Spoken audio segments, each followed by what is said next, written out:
કાલે વિદ્યાર્થી મિત્રો તમારે ધોરણ 10 માં વિજ્ઞાનનું પેપર છે પ્રી બોર્ડનું અને તમને પણ ખબર છે સારા માર્ક્સ લાવવા હશે, ટોપર બનવું હશે। વિભાગ એ 24 માર્ક્સનું હેતુલક્ષી પૂછાશે વિદ્યાર્થી મિત્રો। તો આ વિડિયોને અંત સુધી જોજો। ઘણા બધા વિડિયો ઓલરેડી અપલોડ કરી દીધા છે। આ વિડિયો જોયા પછી આઈ બટન ઉપર ક્લિક કરશો તો તમને લિંક મળી રહેશે વિદ્યાર્થી મિત્રો। અહીંયા પહેલા નંબરનો ક્વેશ્ચન, एक द्रावण लाल लिटमस पेपर ने भूरू बनावे छे तो एनी पीएच શું હશે વિદ્યાર્થી મિત્રો। બીજા નંબરનું ચેપ્ટર એસિડ બેઝ અને ક્ષાર 10 માર્ક્સનું છે। એસિડ અને બેઝના ભૌતિક ગુણધર્મો કરી દેજો વિદ્યાર્થી મિત્રો, તમારી પરીક્ષામાં પૂછાઈ શકે છે। બીજી વસ્તુ, વિભાગ બી, વિભાગ સી અને વિભાગ ડી એના તો મેં મોસ્ટ ઇમ્પોર્ટન્ટ ક્વેશ્ચન કીધા છે। અમુક 5-6 ચેપ્ટર છે જેનું વેટેજ 10 માર્ક્સનું છે, એના વિડીયો પણ તમને મળી રહેશે। એટલા વિડીયો જો તમે જોઈ લેશો, એમાં મેં એક્સપ્લેન પણ કર્યું છે, તમે વિડીયો જોશો ને તો પણ તમારા સબકોન્શિયસ માઇન્ડમાં ફિટ થઈ જશે। માર્ચ 2024 ની પરીક્ષા માટે પણ આ ચેનલ તમારા માટે ખૂબ જ જરૂરી છે। તો હું દિલથી નમ્ર વિનંતી કરીશ કે સબસ્ક્રાઇબ કરી દેજો વિદ્યાર્થી મિત્રો। તો લાલ લિટમસ પેપરને વિદ્યાર્થી મિત્રો ભૂરું બનાવશે તો બેઝ હોય અને બેઝની પીએચ 7 કરતાં વધારે હોય તો જવાબ શું આવશે? 10 આવશે। 7 કરતાં ઓછી હોય તો એસિડ કહેવાય અને એક્ઝેક્ટ 7 હોય તો ન્યુટ્રલ કહેવાય વિદ્યાર્થી મિત્રો, તટસ્થ કહેવાય। બીજા નંબરનો ક્વેશ્ચન, તમને 24 હેતુલક્ષી તો જાણવા મળશે, સાથે સાથે બીજા તમને 50 હેતુલક્ષીનું જ્ઞાન પણ ઓટોમેટિકલી થઈ જશે। તો વિડીયોને અંત સુધી જરૂર જોજો।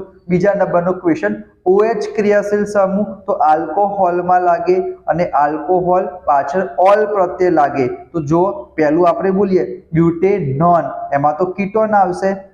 બી નંબરનું શું છે? બ્યુટેનોલ, પાછળ ઓલ લાગી ગયું, એનો મતલબ કે આલ્કોહોલ સાચું છે।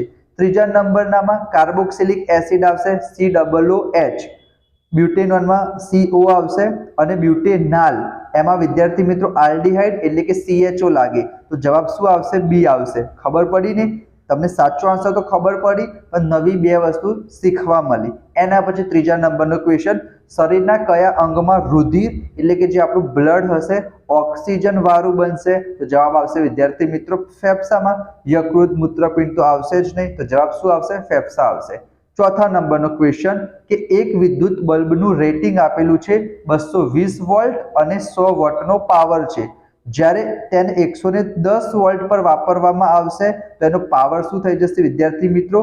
25 વોટ થઈ જશે। આ એક સમ છે વિદ્યાર્થી મિત્રો, તમે કેલ્ક્યુલેશન કરો તો તમને આવડી જાય। એના માટે પાવરનું સૂત્ર તમને આવડતું હોવું જોઈએ, બરાબર।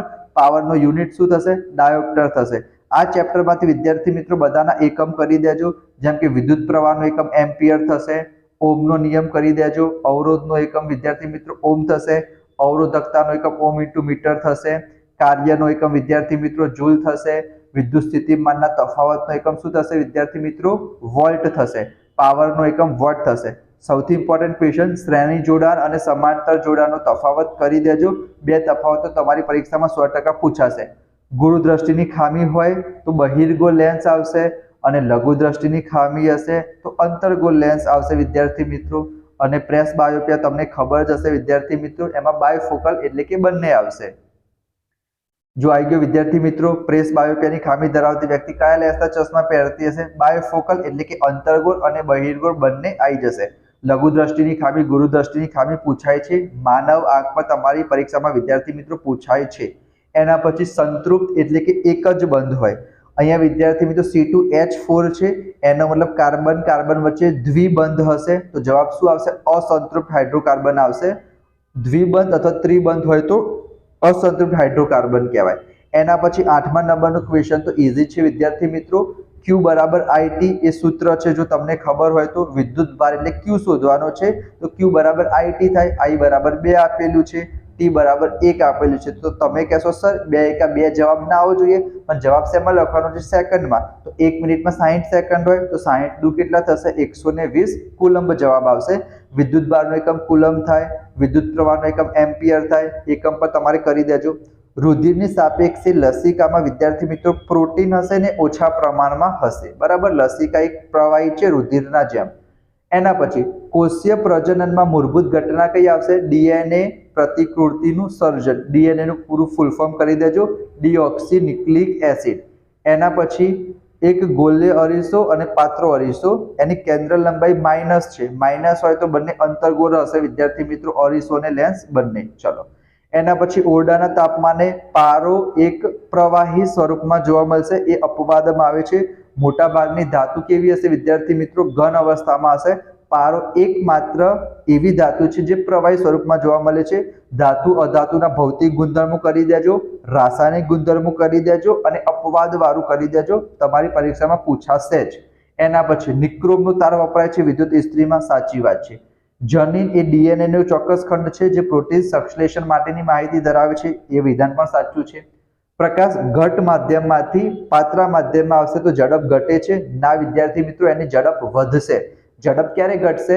જો પાત્રામાંથી ઘટમાં જાય ને તો એની ઝડપ ઘટે, પણ અહીંયા ઊંધું આપેલું છે, કોન્ટ્રાક્શન વિરોધાભાસ આપેલું છે વિદ્યાર્થી મિત્રો. આ જ ક્વેશ્ચન એ લોકો ચેન્જ કરીને પૂછી શકે તો યાદ રાખજો.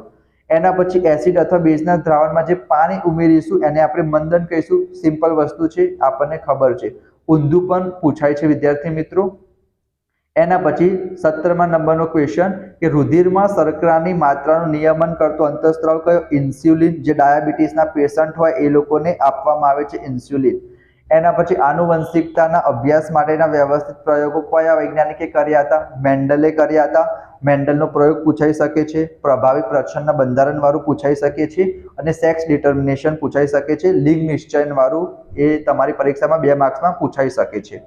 એના પછી માનવ આંખના સૌથી આગળનું ભાગ પારદર્શક પટલ.